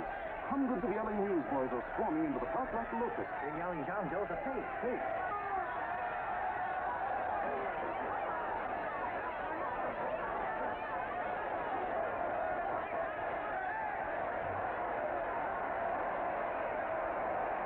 Federal investigation urged by Chamber of Commerce. How could he be a fake? It must be some kind of a gag. Oh, what? A gag. A gag.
in backing this man in what I believe to be a sincere and worthy cause, just as you all did. And now I find out it's nothing but a cheap racket cooked up by him and two of my employees for the sole purpose of collecting dues from John Does all over the country. That's a lie. Not a lie. Nickels and dimes to stuff into their own pockets. You can read all about it in the newspapers there. That's a lie. Listen, This man had no intention of jumping off the top of a building. He was paid to say so. Do you deny that? That's got nothing to do with it. Were you paid for it, or weren't you? Yes, I was paid, but there And what about the suicide note? You didn't write that either. What difference Did you write it or didn't you? No, I didn't write it. Now, you bet your life you didn't. You look in your papers, ladies and gentlemen, and you'll find this Nichols' fine confession that she was the one who wrote it. Listen, folks, it's a fact that I didn't write the letter. There you see, he admits that you're a fake John Doe. Now, for what you have done to all these good people, they ought to run you out of the country. And I hope they do it.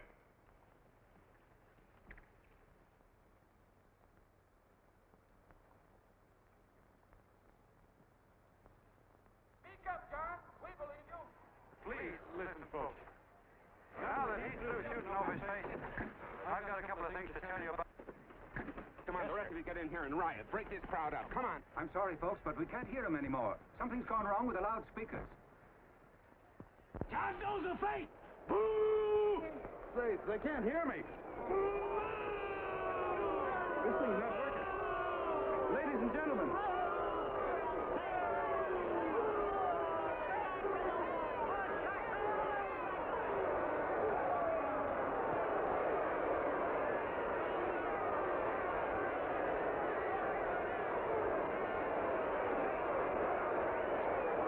This thing's bigger than whether I'm a fake.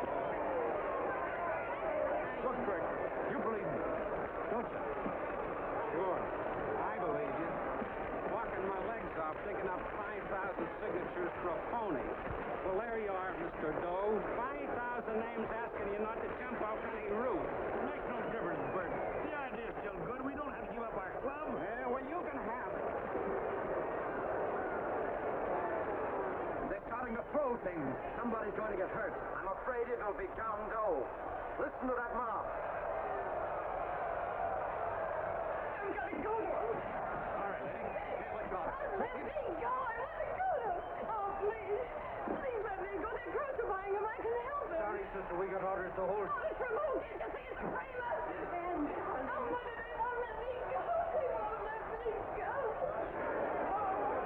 Listen, folks. You gotta listen to me, everybody. That's because I'm younger, you hobo. Just another racket. Stick to your club. We've been fed baloney so long, we're getting used to it.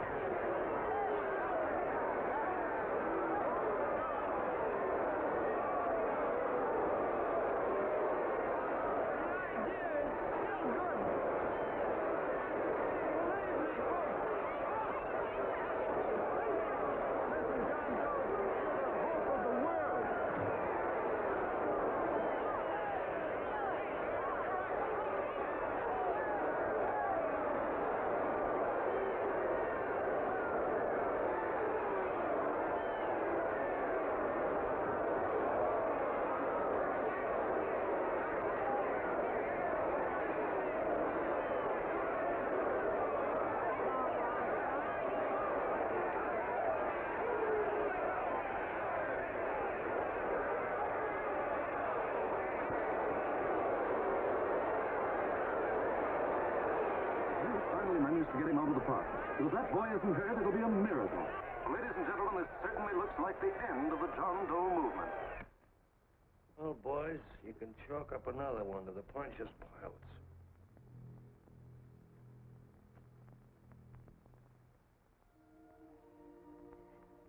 I should have been there. I could have helped him. He was so all alone. Thought I was going to be mighty ashamed of ourselves after tonight. We certainly didn't give that man much of a chance.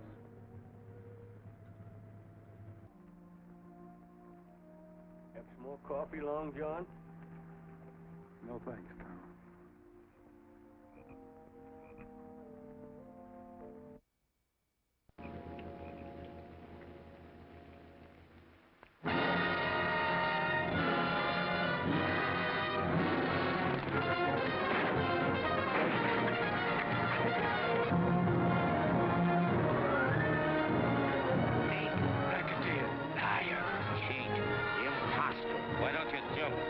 Eve at midnight.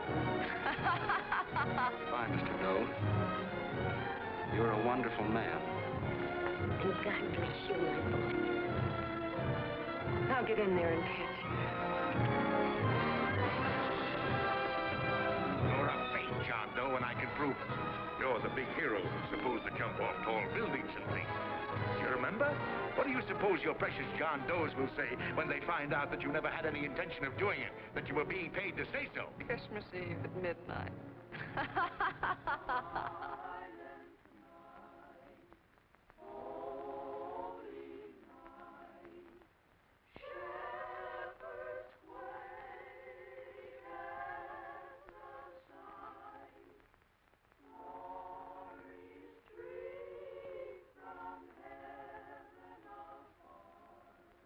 Merry Christmas, son. Merry Christmas.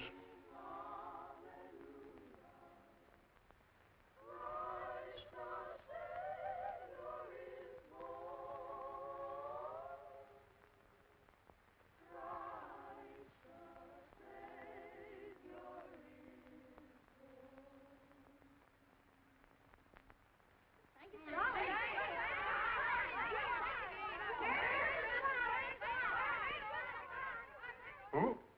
John Doe. Is that screwball still around? Dame's been calling all day. Sure, I know. Yeah, at midnight, huh? Okay, lady. We'll have the place surrounded with nets. They're laughing at me.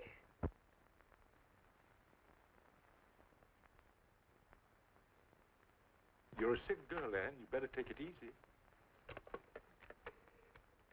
Whom are you calling now? You called that number not 10 minutes ago. Hello, Mr. Canal. Have you seen him yet? Have you... Now listen, Ann, he can't possibly get in without our seeing him. I'm watching the side door and the colonel's out front, so stop worrying. Oh. Thank you.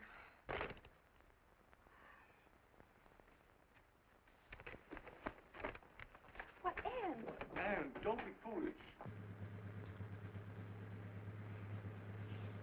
If this isn't the craziest, the battiest, the looniest wild goose chase I ever heard of. Shut up, Bert. Sourpuss is right. Yeah, well, if he is, I'm a banana split. That man is going to be on that roof.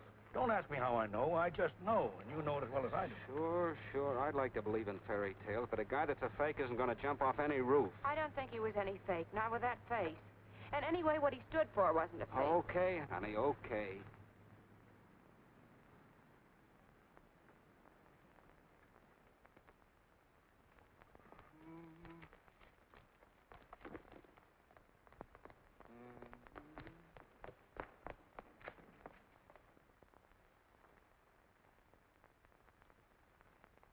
Elevators ain't running. Colonel, You shouldn't have got out of bed, miss. has he been here? No. Have you seen him? I ain't seen him for a week. Where's Canal? He's watching near the door. Oh, gee, you're swell.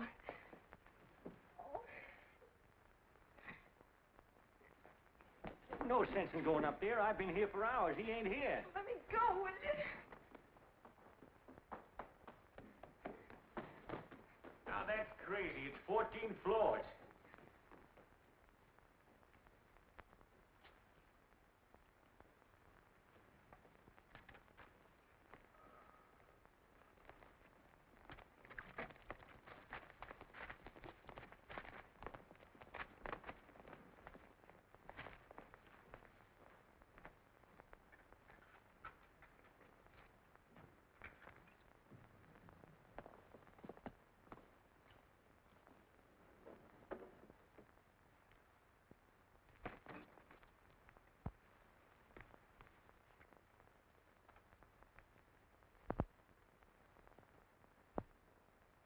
As far as the elevator goes, we got to walk up to the tower.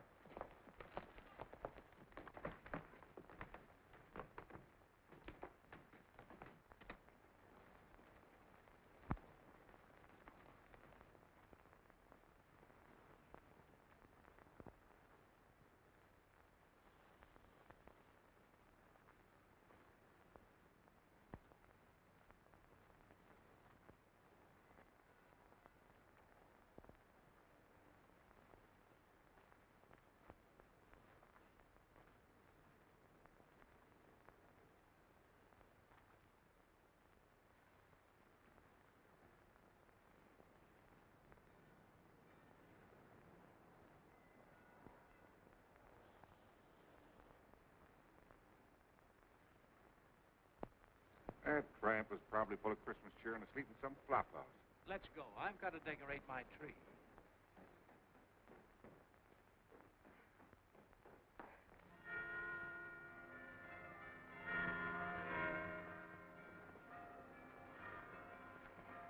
Well, I give up.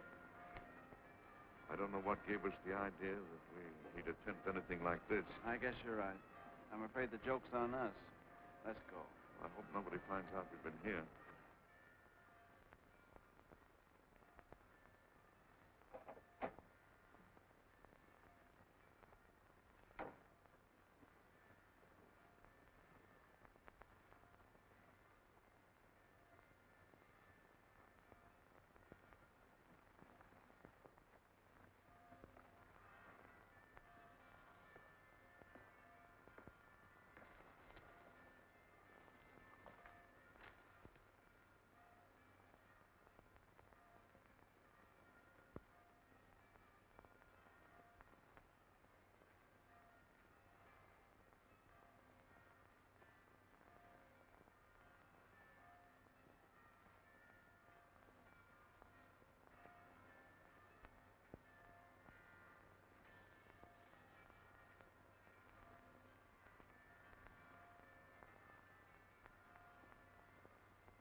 I wouldn't do that if I were you, John.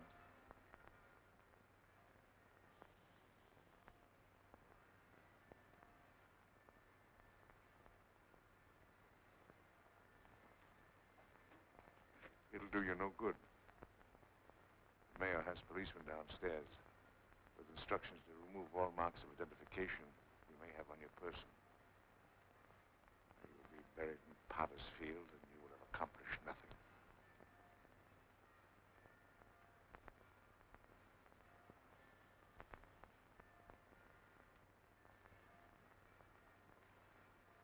I've taken care of that. I've already mailed a copy of this letter to Mr. Cannell.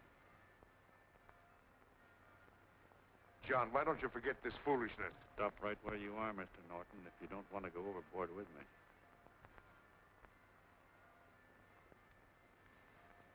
I'm glad you gentlemen are here. You killed the John Doe movement, all right. But you're going to see it born all over again.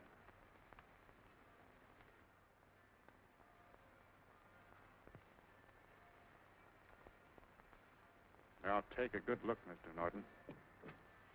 John! John! Oh, John, no, I won't let you. I love you, darling. Oh, please. Please don't give up. We'll start all over again. Just you and I. It isn't too late. The John Doe movement isn't dead yet. You see, John, it isn't dead or they wouldn't be here. It's alive in them. They kept it alive by being afraid of. That's why they came up here. Oh, darling. Sure, it should have been killed. It was dishonest. But we can start clean now. Just you and I. It'll grow, John, and it'll grow big because it'll be honest this time. Oh, John, if it's worth dying for, it's worth living for. Oh, please, John. Oh. Oh, please, please, God, help me. John, look at me. You want to be honest, don't you? Well, you don't have to die to keep the John Doe idea alive. Someone already died for that one. The first John Doe. And he's kept that idea alive for nearly 2,000 years. It was he who kept it alive in them. And he'll go on keeping it alive forever and always. Forever every John Doe movement, these men kill a new one will be born. That's why those bells are ringing, John. They're calling to us. Not to give up, but to keep on fighting, to keep on pitching. Oh, don't you see, darling? This is no time to give up. You and I, John, we... Oh, no. No, John. If you die, I want to die, too. Oh, I love you. Oh, God.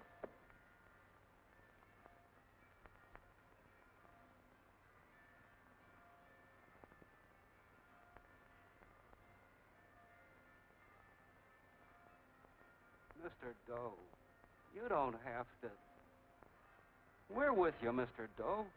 We just lost our heads and acted like a mob. What Bert's trying to say is that we need you, Mr. Doe. There were a lot of us that didn't believe what that man said. We were going to start up our John Doe Club again, whether we saw you or not. Weren't we, Bert? And there were a lot of others that were going to do the same thing. Well, Mr. Sarpus even got a letter from his cousin in Toledo. I got it right here, Mr. Doe. Only it'd be a lot easier with you. Please. Please come with us, Mr. Doe.